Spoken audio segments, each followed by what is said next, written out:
Palembang Fashion Week 2016 yang diadakan di Palembang Icon berlangsung dari tanggal 23 hingga 27 Maret 2016.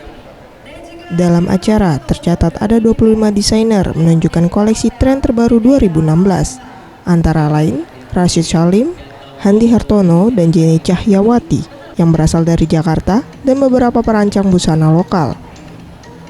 Palembang Fashion Week 2016 terbagi menjadi 3 kategori, yaitu hijab, Indonesian Contour, dan Ready to Wear.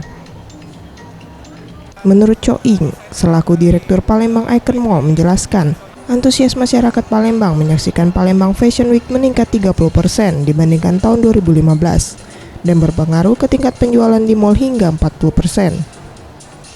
Luar biasa, tahun ini luar biasa. Ada peningkatan dari segi traffic itu sekitar 30 sampai 35%.